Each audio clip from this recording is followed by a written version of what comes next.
Assalamualaikum warahmatullahi wabarakatuh. A'udzu billahi minasyaitonir rajim. Bismillahirrahmanirrahim.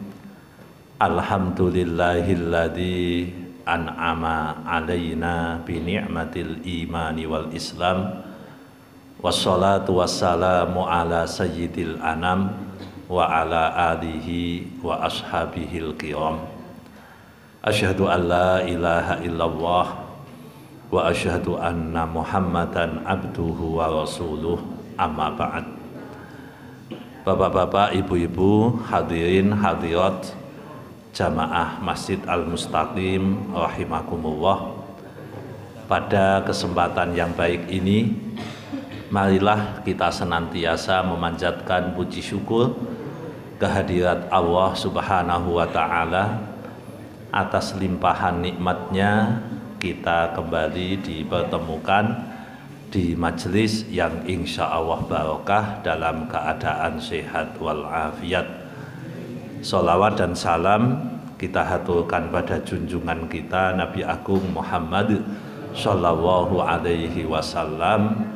Semoga kita semua kelak di yaumil qiyamah berhak mendapatkan syafaatnya. Amin ya rabbal alamin.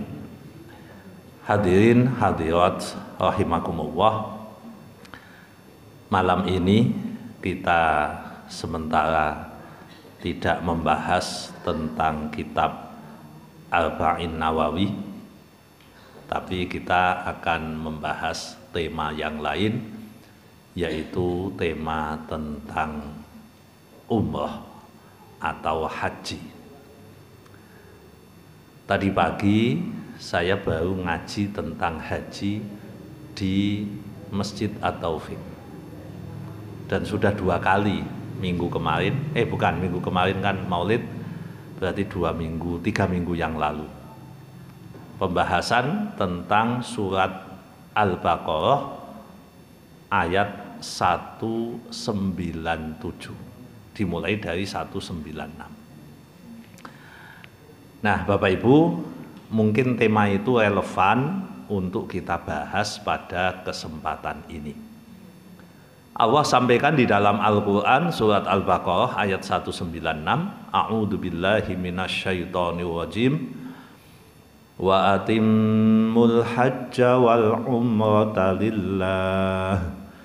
Fa in uhsyirtum famastaysara minal hadi.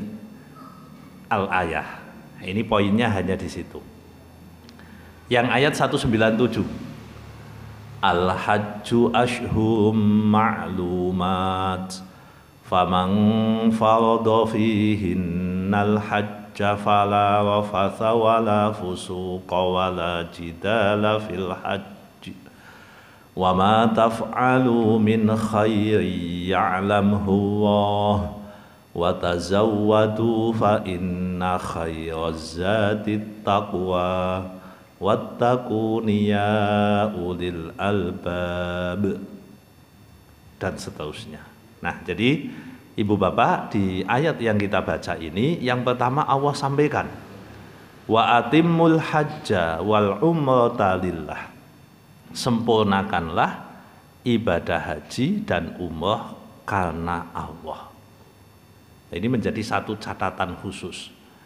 Ada 2 yang disebut di sini, wa atimmu, sempurnakan. Yang kedua lillah. Jadi yang pertama perlu dilakukan oleh orang yang akan melaksanakan ibadah haji dan umrah adalah sempurnakan dulu. Nah, apa yang disempurnakan? Mulai dari awal sampai akhir. Awal itu berarti kondisi sebelum keberangkatan.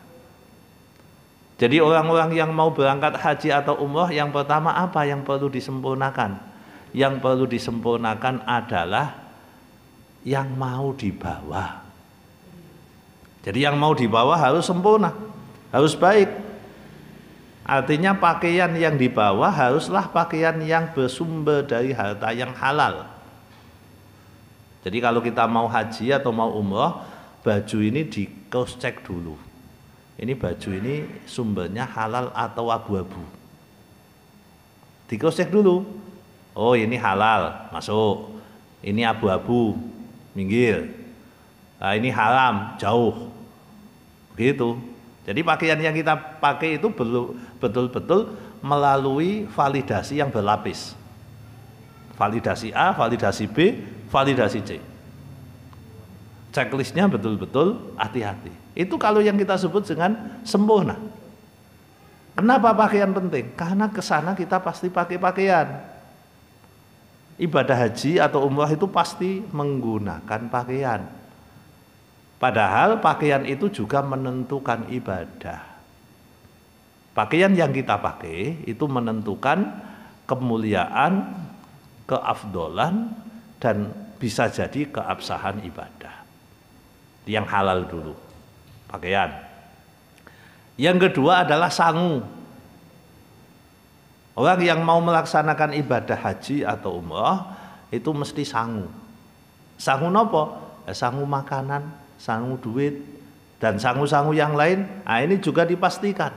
Jangan pernah membawa sesuatu yang tidak halal untuk melaksanakan ibadah haji atau umrah.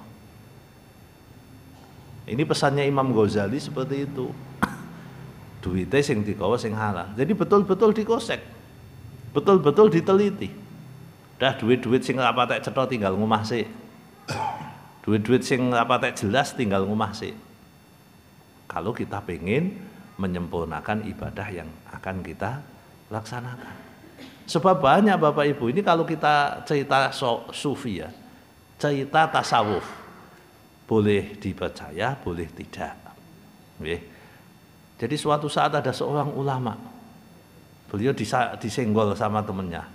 Wah biasa, sekarang yang haji umrah itu penuh. Ya memang betul. Kemarin hari Jumat ada jamaah istiqomah yang baru saja pulang umrah dari Turki dulu. Nah, dari Turki dulu. Terus kemudian saya nanya, bagaimana di sana? Masya Allah, kayak semut diculki. Rame nih, Masya Allah. Nah, kan kita melihat, wah banyak sekali orang menyemut. Nah, ini ada ulama yang dibukakan pintu hatinya oleh Allah, lalu beliau komentar. Sing mangkat akeh, tapi sing haji, sing umrah kuwi sithik. Loh, maksudnya pripun, Pak Yai? Maksudnya bagaimana? Maksudnya begini, ini banyak orang yang tidak melakukan apa yang mestinya dia lakukan. Termasuk yang paling banyak dugaannya adalah membawa ongkos pakaian dari sumber yang tidak halal. Itu kata beliau, tak delok sing kaji sithik tok, sing tawaf paling piye to akeh. Kata beliau, nah, ini namanya dalam dunia tasawuf disebut dengan ilmu kasyaf.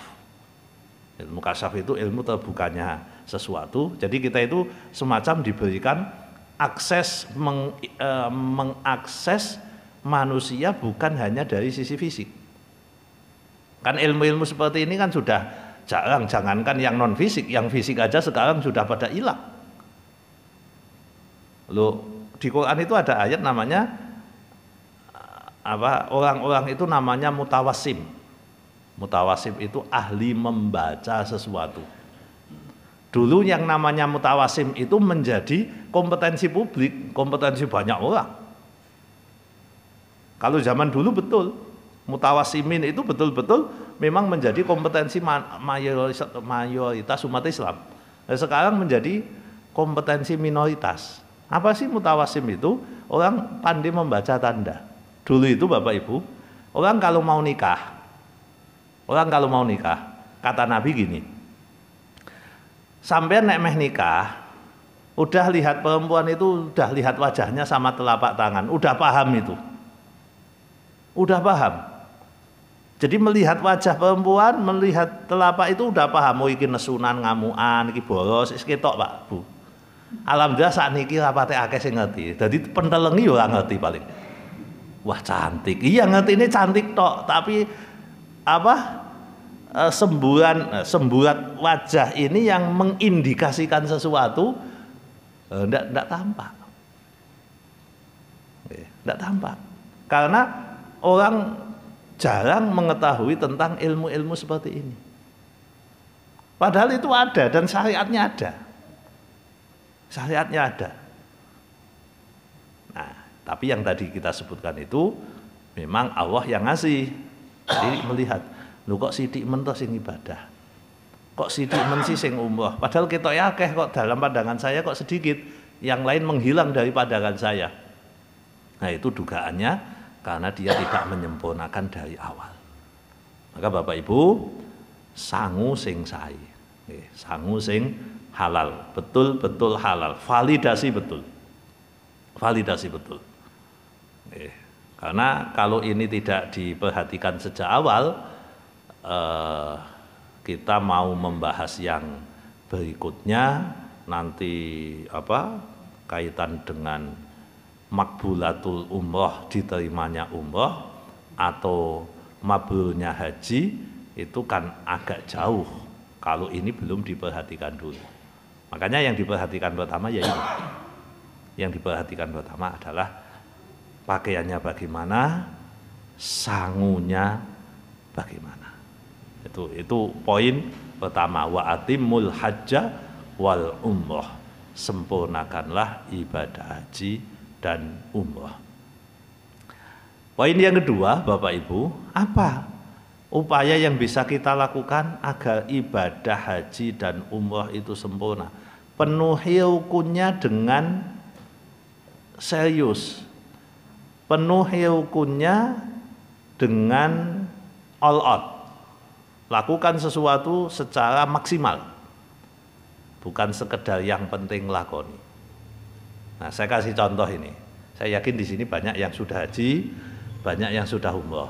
Tapi kita mau ngukur, bukan ngetes ya, ngukur untuk diri kita sendiri. Mohon maaf Bapak Ibu. Jenengan yang hadir di sini itu madhabi Syafi'i bukan? Syafi'i nggih. Nek Syafi'i kuwi lanang kesenggol wedok niku batal mboten? Batal. Lah nek pas tawaf terus piye? Yang jenengan lakukan ketika haji atau umroh, nek pas tawaf terus piye? Mengikuti madhab mana? Enggak, di sana itu kan tidak jelas. Madhab A, B, C, D, Hanafi. Oke. Berarti kita harus tahu madhab Hanafi. Emang madhab Hanafi laki-laki perempuan senggolan enggak batal ya? Enggak tahu ya? Oh, enggak tahu juga? Enggak. Kan kita mengikut gini. Saya mengikuti madhab Syafi'i, lanang wedok senggolan batal. Terus saya malah mengikuti madhab Hanafi. Emang madhab Hanafi laki-laki perempuan senggolan enggak batal tuh? Batal enggak? Loh, kita lagu tuh ini. Lah lagu itu enggak bisa sempurna. Lagu itu berarti ibadah tanpa ilmu. Tidak batal. Menurut madhab Hanafi, yakin? Nah ini Bapak Ibu. Ndak, ini hanya untuk ngecek diri kita saja. Apakah boleh kita pindah madhab? Boleh. Kita pindah madhab boleh. Tetapi pindah madhab harus mengerti madhabnya. Kalau saya berpindah dari merek Honda menuju Suzuki, itu cara perawatannya beda. Oline ra padha. Lah jenengan piye? Isih madhab Syafi'i oline padha. Ha iki piye wong metik karo manual kok oline padha? Kan ndak relevan. Maka jenengan nek metik ya sejak awal pakai metik. Nek jenengan mau pakai manual ya pakai manual. Ben cetha sejak awal. Nah, saya ceritani. Suatu saat saya ketemu kiai.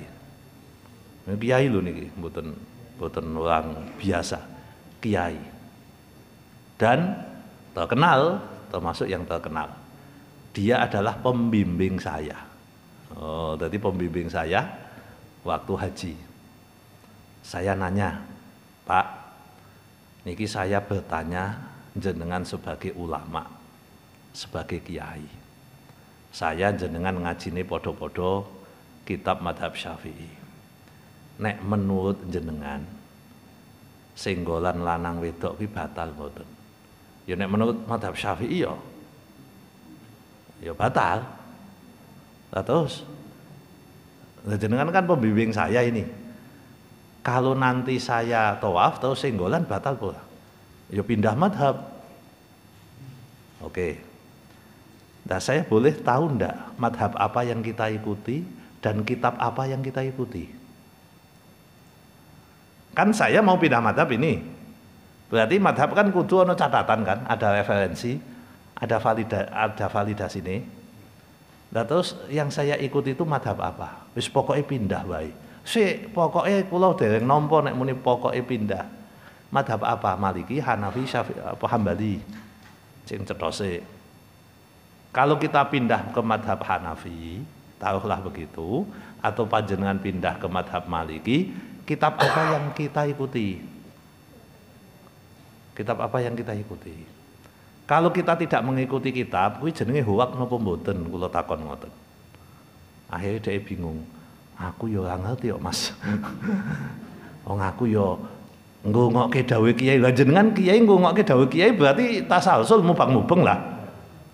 Ndak, saya nanya jenengan kiai masalahnya. Referensi nanti. Wong dalam Basul Masail itu pasti ditanya makhote ndi, ibarohe mana, biar kita mantap. Nek ketemu ibarohe oke. Nah Bapak Ibu, ini bicara tentang kesempurnaan haji dalam konteks melakukan. Di dalam madhab Syafi'i Bapak Ibu tetap batal walaupun jenengan berada di Masjidil Haram. Senggolan itu batal. Terus sing paling lemah dari madhab Syafi'i itu boleh tidak batal tapi satu, jenengan posisinya jadi malmus. Apa itu malmus? Malmus niku objek sing didemek. Jadi ana wong demek jenengan kan berarti posisinya malmus, objek sing didemek. Berarti madhab Syafi'i mengatakan tapi ini kalau lemah tapi boleh dipakai, tidak batal. Tapi nek posisine lamis kuwi siapa? Sing demek. Sing demek baik sengaja maupun tidak sengaja. Posisi jenengan jadi subjek dalam madhab Syafi'i tidak ada yang mengatakan bahwa itu tidak batal. Semuanya mengatakan batal dalam madhab Syafi'i. Nah nek jenengan pengen tetap madhab Syafi'i, maka hati-hati ojo nganti dadi lamis. Aja nganti demek. Lho kula mboten demek wong jenengan dijoloke saka mburi tanpa sengaja midak sikile wong India. Lho kan tidak sengaja jenengan tapi posisinya subjek apa objek? Subjek kan, wong jenengan dijoloke terus midak sikile wong India. Kan sikile ora di kaos kaki wong India. Berarti itu batal dalam konteks begitu. Kecuali jenengan dijoloke saka mburi terus disenggol karo wong India, wong Turki. Itu nek pengen mengikuti madhab Syafi'i, sempurnakanlah haji dan umroh karena Allah itu dimulai dari situ dulu. Dimulai dari kita itu mau menggunakan apa? Panduan resmi kita mau apa? Kalau mau menggunakan madhab Hanafi boleh, tapi wudhunya ikut Hanafi dulu. Wudhunya ikut Hanafi. Ojo batalin tok. Wudhunya ikut madhab Hanafi. Lah kalau kita tidak bisa wudhu ikut madhab Hanafi, itu namanya talfik yang tidak boleh. Talfik yang tidak boleh. Nah di sini perlu, makanya kalau boleh saya menganjurkan yang mau haji atau umroh, khususnya sing tawaf wajib. Nek tawaf wajib pas haji ya berarti pas ifadah. Tawaf wajib pas umroh ya memang tawafnya sekali itu tok. Nah itu kalau bisa hal seperti ini diperhatikan. Bisa tidak tanpa nyenggol perempuan? Bisa. Saya sudah membuktikan. Caranya piye? Ya memang rada minggang-mingging. Jadi deloke sekitar 5 ke sana harus tidak ketemu perempuan atau lihat nek wong Indonesia sih aman. Masalahnya wong Indonesia dongko kaos kaki. Tapi kalau bukan orang Indonesia, atau kalau tawaf jangan mendekati Ka'bah. itu relatif lebih aman. Nah, ini yang disebut dengan wa atimul hajjah. Karena kitab berfikihnya pakai madhab. Berfikihnya pakai madhab. Betul, sekali lagi, boleh pindah madhab, tapi jenengan kudu ngerti ilmunya dulu. Dan sekelas kiai banyak yang belum tahu ilmunya itu. Niku yang saya tanya itu pembimbing saya loh, itu mboten bain-bain loh. Yang saya tanya itu pembimbing saya. Akhirnya kita sepakat, yuk golek kitab yuk. Ketemu kitabnya. Saya waktu itu 2 atau 3 hari di Madinah. Akhirnya kita buka kitab-kitabnya di perpustakaannya, karena dulu belum usum perpustakaan digital. Nah, saat ini gampang betul, ini perpustakaan digital gampang. Nah, waktu itu akhirnya ketemu, kita buka, lalu dia ngomong ke Bapak Ibu, nah, dia ngomong ke sebagaimana yang kita sepakati itu. Kita tidak usah pindah madhab, kita cukup melakukan ini, yang penting hati-hati dalam konteks ini. Karena kalau pindah madhab saya tidak berani bertanggung jawab, karena saya sendiri tidak tahu. Bayangkan kalau saya umpamanya jadi ustadz, jadi kiai, saya tidak tahu tentang teknik berpindah, lalu saya mengajarkan kepada panjenengan pindah, saya kan orang yang tidak bertanggung jawab. Bagaimana tingkat kesempurnaan kita kalau dalam konteks dasarnya saja kita masih belepotan. Jadi penting ini Bapak Ibu, penting. Jadi kita cetok, madhab apa cetok. Kalau jenengan madhab Maliki sejak awal itu apa-apa. Jadi madhab Hanafi itu agak unik. Madhab Hanafi itu agak unik. Dan cari kitabnya susah. Nah, jenengan yang kitab itu terus golek ini ngendi? Di buku ada, buku bukan referensi primer. Referensi primer bukan buku panduan, bukan. Tetap kembali ke sana. Terus yang mau haji atau yang mau umroh, monggo diupayakan disempurnake. Yang butuh, karena yang butuh wudhu kan hanya tawaf kan, yang lain kan enggak. Yang lain kan enggak butuh wudhu. Jenengan mau sa'i kan enggak butuh wudhu. Balang jumrah yang mboten butuh wudhu. Artinya enggak wudhu enggak apa-apa, tapi yang tawaf ini kan harus. Sampai wudhunya batal, ya udah. Otomatis apa yang jenengan lakukan secara hitung-hitungan kaidah fikih yaitu tidak dihitung, dianggap tidak sah. Kan iman-iman. Kan mesake. Mesake, ngeten kan mesake. Nah, makanya monggo jenengan sekali lagi kalau mau pindah madhab boleh tapi ilmunya yang dicetakke sik nggih. Jadi referensinya diperjelas, dipertegas, nek ngutip kitab apa, terus kemudian bisa dipahami begitu. Karena intikal itu tidak mudah. Pindah madhab itu berat Bapak Ibu, tidak mudah. Hanya orang-orang yang punya kompetensi tingkat tertentu yang bisa mengelola tentang pindah madhab secara baik. Jadi pindah itu iso pas, kapan pindai, sing dipindai apa, yang dihukumi apa. Nah, kalau jenengan pakai pindah itu memang pakaian ihramnya menurut madhab Hanafi harus pakai apa? Tahu enggak kita? Apa harus putih atau tidak boleh putih? Nah, kan kita tidak tahu. Nek madhab Syafi'i cetok putih entuk, tidak putih entuk. Itu madhab Syafi'i. Tapi nek madhab Hanafi tidak tahu. Nah, kalau tidak tahu nanti yang lain jadi ngomong-ngomong kabeh. Salate madhab Hanafi piye? Nah, begitu. Wudunya madhab Hanafi bagaimana? Emang boleh hanya demek-demek ngeten tok? Nah, kan kudu kabeh. Lah nek wau wudune mung ngene tok. Lalu tiba-tiba mengaku saya madhab Hanafi kok. Lho wudumu ya cetok kok. Wah jelas kabeh. Lah nek wah jelas kabeh kok muni sempurna saka ngendi? Wong tugas kita itu menyempurnakan kan. Tadi ayatnya begitu. Al-Baqarah 196 adalah sempurnakan. Sempurnakan. Jadi ini harus kita ketahui secara detail. Jadi ngerti secara cetok. Karena yang kita lakukan tidak banyak, apalagi umroh kan sidik tok. Niat, tawaf, sa'i, cukur, wis. 4 tok itu yang perlu dilakukan. Tapi item-item dari setiap yang dilakukan kalau pengen sempurna kan harus diupayakan dengan sebaik mungkin. Kita manusia tidak bisa sempurna 100%. Oke. Nobody perfect. Tidak ada manusia yang sempurna. Tetapi jangan sampai melakukan kesalahan yang membuat itu fatal. Akhirnya kita dianggap tidak sah. Kesalahan yo sidik-sidik wae yo aja sing fatal. Lah, dalam konteks perpindahan madhab itu ada potensi kesalahan fatal. Ada potensi kesalahan fatal. Saya tidak menyebutkan ada kesalahan fatal ya. Ada potensi kesalahan fatal. Nah, daripada meresikokan ibadah kita, kan mending mengikuti apa yang sudah kita pahami, kan enak.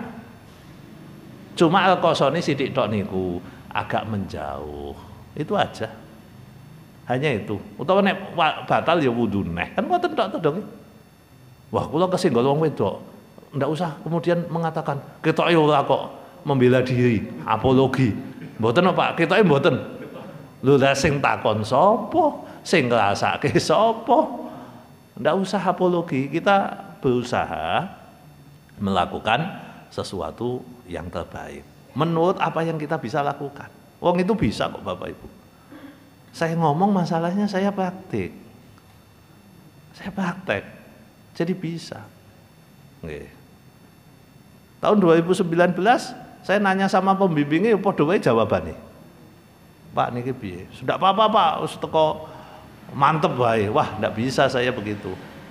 Teko mantep wae, masalahnya jenengan tidak menyebutkan runtutan bagaimana kita untuk memantapkan diri. Karena saya madhabnya Syafi'i. Madhab Syafi'i. Terus monggo niku disempurnake pakaian yang dibawa. Checklist masuk, duit yang dibawa masuk. Nah, kemudian prosesinya yang dilakukan kita upayakan sebaik mungkin. Kita upayakan sebaik mungkin. Nah, Bapak Ibu, kalau umrah itu kan rukunnya tidak banyak. Yang pertama adalah niat. Nah, niat itu disebut ihram. Niat itu disebut ihram. Nah, begitu orang niat labbaik Allahumma umratan, saya niat umrah, itu otomatis dia menjadi muhrim, orang yang berihram. Nah, ketika menjadi muhrim ada larangan-larangan yang tidak boleh dilakukan. Yang menjadi pertanyaan pagi tadi, ini berarti wongnya meh umrah sing maesuk takon ini. Nah, dia nanya, "Pak, saya mau nanya ini, kalau saya pakai pakaian ihram, tapi saya pakai wangi-wangian sebelum saya niat ihram, bolehkah itu saya pakai minyak wangi atau saya mandi pakai sabun wangi tapi saya belum niat ihram, boleh? Boleh. Tapi, loh, ada tapinya Pak? Ya, ada tapinya. Kalau yang Anda maksud itu pakaian ihram, pakaian yang jenengan pakai itu boleh, tapi jangan sampai lepas. Loh, kok ada ndak sampai lepas? Gimana maksudnya Pak? Gini, ketika sudah ihram jenengan tidak boleh memakai. Jadi memakai itu perbuatan. Memakai itu memakai. Memakai atau ya menyampilkan atau apa namanya pakaian yang ada wangi-wangian, tidak boleh memakai wangi-wangian. Nah, ketika jenengan lepas baju atau kalau bapak-bapak lepas kain ihram yang atas untuk wudu, maka nanti akan ada proses yang disebut memakai kembali kan? Kalau contohnya ngeten, saya pakai baju ini, saya mau ke WC, Pak, baju ihram ini, kan bentuknya kan kayak lendang, saya mau ke WC, kan tak candel kan? Saya nyantel ke itu disebut melepas baju. Kalau candel ke, pun toh. Terus kalau wudu, habis wudu saya kan memakai. Padahal tadi wangi kan? Kan tadi contohnya kan gini, saya pakai minyak wangi, tapi sebelum niat, boleh enggak? Boleh. Tapi yang penting nanti jangan dibaleni. Karena apa? Begitu jenengan sudah ihram, pakaian yang tadi itu jenengan pakai berarti statusnya jenengan kan memakai pakaian yang wangi kan? Berarti yang kedua yang tidak boleh. Nah, yang begitu itu adalah bagian dari kesempurnaan. Bagian dari kesempurnaan. Pak, wangi ini kan wis campur keringet. Ya, bisa jadi ya. Tapi manusia normal bisa membedakan mana wangi dan mana tidak wangi. Nek diambu, oh lah kok multone isih mambu. Itu loh karpet Bapak Ibu ge sujud isih mambu wangi kan ketok. Mambu wangi yo ngerti, mambu apek kan yo ngerti. Pak sisih tengah nggon kelek mambu mambu kelek, tapi pojokane mambu wangi. Ya tetep mambu wangi berarti. Kan pakaiannya ada wanginya. Lah itu sebaiknya jangan daripada kita berpotensi kena dam. Kena dam. Itu jangan. Makanya kan sebisa mungkin pakaian yang mau jenengan buat haji atau umroh itu ya, makanya tadi kenapa saya sampaikan siapkan itu ya digosok, ya disetrika, tapi tidak usah pakai pewangi dulu. Khusus yang dibuat itu. Nah, saya tidak pakai pewangi tapi campur kaos sing nggawa pewangi kan bisa juga. Nah, itu apakah saya disebut memakai pakaian yang wangi? Ya iya jenengan memakai kok. Kecuali kalau jenengan tidak memakai, sudah nempel itu tidak memakai. Nah, itu pakaian yang wangi, pakaian yang wangi. Terus berikutnya Bapak Ibu, agar ibadah yang kita lakukan itu sempurna, mulai kita labbaik Allahumma hajja atau labbaik Allahumma umratan, maka kita harus menjaga dari 3 hal. Yang pertama fala rafatha, jangan rafas. Rafas itu maknanya hubungan suami istri. Itu tidak boleh, batal otomatis. Fala rafatha. Yang kedua adalah wala fusuqa, dan jangan berlaku fasik. Fasik itu subnya banyak. Saya sebut 3 aja lah. Subnya banyak fasik itu. Pertama, fasik itu apa? Fasik adalah mengambil sesuatu yang bukan miliknya. Bapak Ibu perlu panjenengan ketahui, kalau nemukan apa-apa di Masjidil Haram dan Masjidil Nabawi tidak usah diambil. Apapun, mbah sendal, mbah duit, apapun tidak usah diambil. Nah, Pak, tapi saya mau ngambil, mau saya umumkan. Oh ya, begitu jenengan ngambil, maka jenengan wajib mengumumkan 1 tahun. Piye leh ajeng lakoni piye? Berarti jenengan kudu nemplek kene iku di sana. Dan kalau jenengan tidak melakukan, apalagi dalam keadaan ihram, itu berpotensi mengurangi kesempurnaan ibadah haji atau umroh. Tidak boleh. Loh, adik saya itu telepon saya waktu haji kemarin. Kak, ini ketemu iki piye? Lah mau jikok apa tak jikok? Astagfirullah. Tidak boleh saya bilang begitu. Kembalikan ke tempatnya. Wis tak kayak wong, ganti saya bilang begitu. Akeh piye? $100 apa piye? $100 berapa, Pak?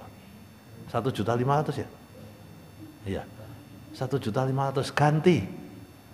Lu kan saya ndak ganti saya bilang begitu. Nek pengen sampurna ibadahmu ganti yo. Tidak boleh menemukan apapun di Masjidil Haram dan Masjid Nabawi, Ibu Bapak. Kalau jenengan tidak boleh jadi baik dalam konteks itu. Itu ada bab khusus di dalam kitab fikih tentang luqatatul haramain namanya. Tentang teknis menemukan sesuatu di Masjidil Haram dan Masjid Nabawi. Jangan. Terus pokoknya ketemu luah, tinggal wae. Jangan diambil. Loh, perkara begini ini bisa mengurangi potensi kesempurnaan ibadah haji atau umrah yang kita lakukan. Lupa, kan tak kayak wong, kan sedekah. Nilai sedekah akan kembali kepada pemilik uang dan jenengan termasuk orang yang dosa. Yudonge ora ning kono, tok ning kene padha wae Ibu Bapak. Di sini itu sama, jenengan nemu duit di depan itu ada 100 juta umpama nih. Begitu jenengan nemu, tidak boleh mengatakan, wah ini rezeki nomplok. Tidak boleh. Jenengan wajib mengumumkan 1 tahun. Wah saya males ngumumke, rasa jikuk. Angko dijikuk wong to Pak iman-iman. Lah kok jenengan kok iman-iman barang napa duweke? Bukan iman-iman, duit 100 juta Pak. Kan nek dijikuk wong kan paling ya dibalekke. Oh jenengan berarti pengen menguasai begitu. Ah tidak boleh. Itu aturan Bapak Ibu. Aturan agama. Yang kadang kita teledor. Lah, nek ning kene teledor waktu haji, waktu umroh jangan teledor urusan menemukan itu. Karena itu berpotensi menjadi fasik. Yang kedua wala fusuko, jangan fasik. Apa itu? Ngambil yang bukan haknya. Dan temuan itu bukan haknya. Temuan itu bukan haknya. Jenengan tidak pernah bisa memiliki sempurna apa yang jenengan temui. Nemok kene iku mboten pernah dadi pindah milik Bapak Ibu. Mboten. Wis tetep ajeg ngoten niku. Nah, itu fikihnya namanya babul luqathah ya, bab tentang temuan sesuatu yang ada di Masjidil Haram dan Masjid Nabawi. Maka Bapak Ibu monggo yang mau umroh silahkan. Ini diperhatikanlah.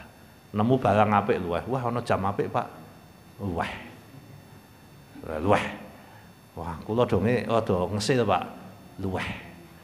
Rasah dipundhut, ndak usah diambil.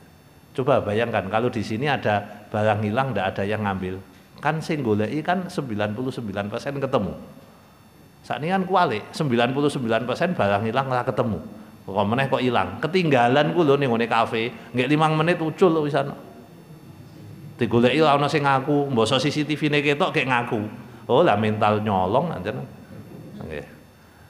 Jadi Bapak Ibu, monggo lah kula jenengan sempurnakan. Jadi kita memang harus berupaya sampai ke situ. Ya, itu wala fusuqa. Fasik ada banyak bentuk. Yang kedua, fasik itu apa? Ngunek-unekke wong. Kata Nabi, ngunek-unekke wong Islam kuwi fasik. Maka jangan pernah kita ngunek-unekke wong. Ngunek-unekke wong. Nah, kita juga harus tahu nggih Bapak Ibu. Yang hadir yang ada baik mulai dari pembimbing, teman, konco, orang yang ada di lingkungan Mekah Madinah itu kabeh wong Islam. Semuanya itu muslim, berarti tidak ada celah bagi jenengan kon ngunek-unekke dheke. Karena kata Nabi, nek ngunek-unekke wong Islam yo dadine fasik. Nah, daripada jadi fasik kan mending mboten usah. Ditahan dulu lah nek ngunek-unekke. Lah bojone dhewe kuwi ya wong Islam. Aja lali nek bojone dhewe kuwi ya wong Islam, berarti dunek-unekke ya padha wae ndadekke ibadah tidak sempurna. Dumeh bojone lali. Kan sing ora entuk kan ngunek-unekke wong. Lah sampean kan udu wong lho, bojone apa udu wong? Kan bojone ya muslim kan? Yang laki dengan perempuan delalah ada salah paham dan seterusnya. Ini jangan, ngunek-unekke jangan. Jangan begitu. Wala fusuqa. Terus fasik berikutnya apa? Ghosab, Bapak Ibu. Ghosab itu wah, ini cok jadi kebiasaan sing do lali. Ghosab itu harus Bapak Ibu, harus dijaga. Kemarin hari Senin apa Selasa ya? Jadi saya itu ada acara di sebuah kafe di Gunung Pati. Karena acaranya lewat waktu duhur, saya sholat, saya pakai sepatu. Nah, antara tempat wudhu dengan musola itu agak jauh dan tidak ada batu-batu ini. Tapi di situ ada sandal. Saya tidak tahu sandalnya siapa, tapi ada sandal. Saya mikir, ki sandale nek tak nggo gosok, salatku dadi ra bener. Nek ora dienggo, sepatuku teles. Ini kan pilihan susah kan? Akhirnya saya lepas sepatu, saya wudhu di sana, saya ambil gayung, lah di dekat musola saya baru tak siram sikile. Betek-beteke wedi gosok. Tapi saya lihat orang-orang, loh kok teko digowoni sandale, padahal jelas duwe dhewe. Oh berarti rada kulino. Lah mbok menawa jenengan ki modele kulino ngono kuwi mang dindek lho maksudnya. Karena itu akan ke bawah Bapak Ibu. Oh duweke teko dienggo tanpa izin. Dumeh ning masjid ana. Lah kula nganggo sandal slop Pak. Arep ning WC iki ana sandal teles dienggo ra wis. Kok kalimat ra wis kuwi ya itu kan pelanggaran tuh Bapak Ibu. Tindakan pidana itu di sisi Allah itu. Nah kalau itu dilakukan orang yang sedang ihram, bayangkan. Kalau itu dilakukan orang yang sedang haji, lalu dia minta ya Allah berikan saya mabul. Awang ini lawang gosopmu bolak-balik kok jaluk di mabul kayak piye. Sempurnakan itu dulu. Nggih, makanya kula jenengan kan ketoke bolak-balik gosop to kita. Lah mandek kok. Lah nek wis kasep pripun? Ya minta izin. Tobatnya kan minta izin. Pak tadi saya minjem sandal jenengan izinkan ya. Nek orangnya mengatakan tidak bisa 10.000 dulu. Oh kok ngono to? Moh aku kayak 10.000 berarti jenengan gosopi masih. Sebelum direlakan yang memiliki, maka gosopnya masih tetap. Itu fasik, itu bagian dari kefasikan yang jangan dilakukan ketika kita mau haji atau umroh. Itu dulu sebelum doa itu bicara itu dulu. Jadi jangan fasik. Nah itu ada 3 lah contohnya fasik itu. Yang berikutnya wala jidala ampun do padu dewe-dewe. Bapak Ibu padu ki napa to masalahe? Padu masalahe kita merasa tahu. Karena kita merasa tahu, kita merasa ngerti, nah itu kalau dalam bahasa psikolog itu kan sebenarnya kelainan jiwa. Orang yang merasa paling tahu itu kan kelainan jiwa. Merasa sok ngerti, merasa ini. Akhirnya apa? Debat sama temennya. Geger karo koncone, gara-gara kita merasa tahu, dia merasa tahu. Gelut. Ya walaupun gelutnya hanya masalah verbal, tidak sampai fisik. Tapi itu akan mengganggu ibadah yang kita lakukan. Sempurnakanlah ibadah haji dan umroh dengan teknis-teknis yang ya mungkin tadi tidak lengkap banget, tapi bisa menjadi gambaran bagi kita semua. Nah terakhir Bapak Ibu, wa atimul hajja wal umrata lillah. Semua itu dilakukan adalah karena Allah. Bapak Ibu mohon maaf kalau jenengan mau haji atau umroh, ini kan mindset di pikiran kita itu kan banyak. Nah ini monggo dibersihkan, didetoksifikasi niku residu-residu yang ada di dalam jiwa itu. Jadi kadang kula jenenganan pengen diwahno wong, kula jenengan pengen dimulyakno wong, kula panjenengan pengen dianggap prestis, kula panjenengan pengen dianggap soleh, macem-macem. Nah segala jenis pengen dianggap itu niku bagian dari bukan lillah. Padahal sempurnakan ibadah haji dan umroh karena Allah itu bukan karena Allah itu. Nah sehingga di situ harus kita bersihkan. Kita bersihkan. Niat kita tata betul. Bukan karena macam-macam. Makanya ada ulama itu mengatakan, kula niku donge duwite wis cukup, ajeng mangkat umroh, tak pikir-pikir, wah utekku gak ora patek apik kok. Lah napa kok ora patek apik, aku gak seneng pamer iki. Nah sesuk tak tunda wae. Nah ini kita kuatkan. Mungkin bagi yang pernah mendengar doa ini biasanya cok dibaca, dulu saya diajari dibaca sebelum sholat. Ilahi anta maqsudi wa ridhaka matlubi a'tini mahabbataka wa ma'rifataka bi rahmatika ya arhamar rahimin. Kalau diterjemahkan, ilahi wahai Tuhanku, anta maqsudi, engkaulah tujuanku. Nah jadi itu dicamkan, dilatih. Apabila ada racun-racun yang mau mengganggu niat kita, kita singkirkan. Nah, Kita waspadai betul bagaimana setan berupaya untuk menggagalkan niat baik kita. Jadi sempurnakan ibadah haji dan umroh karena Allah. Dah kalau itu jenengan lakukan, disempurnake rukune, disempurnake sing digawa, disempurnake aja nganti fasik jidal, terus jenengan niate karena Allah, yang lain otomatis manut. Nek haji ya mabur tenan kuwi. Kalau haji begitu itu yang mabur. Kalau umroh ya makbul. Kalau yang dilakukan itu. Nah, baru kita bicara tentang bonus. Apa sih bonusnya orang umroh? Apa sih bonusnya orang haji? Itu bonus sifatnya. Bonus SKB, syarat dan ketentuan berlaku. Karena bonus ini. Kata Nabi, al-umratu ilal umrati kafaratun lima bainahuma. Umrah satu dengan umrah yang kedua itu akan menjadi pelebur dosa di antara keduanya. Nah, pelebur itu adalah bonus. Jenengan kalau melakukan syarat dan ketentuan yang sudah disebutkan, maka jenengan akan diampuni dosanya.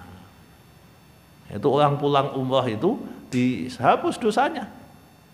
Apabila dia melakukan itu dengan baik, niatnya betul-betul karena Allah, meskipun persentasenya tidak 100%. Mungkin persentasenya 70, 75, 80, enggak tahulah. Tapi yang jelas upaya kesempurnaan itu ada. Terus kalau haji, kalau haji malah jos meneh. Kata Nabi, wal hajjul mabrur laisa lahul jaza illal jannah. Haji mabrur tidak ada balasan kecuali surga. Ya wis toh.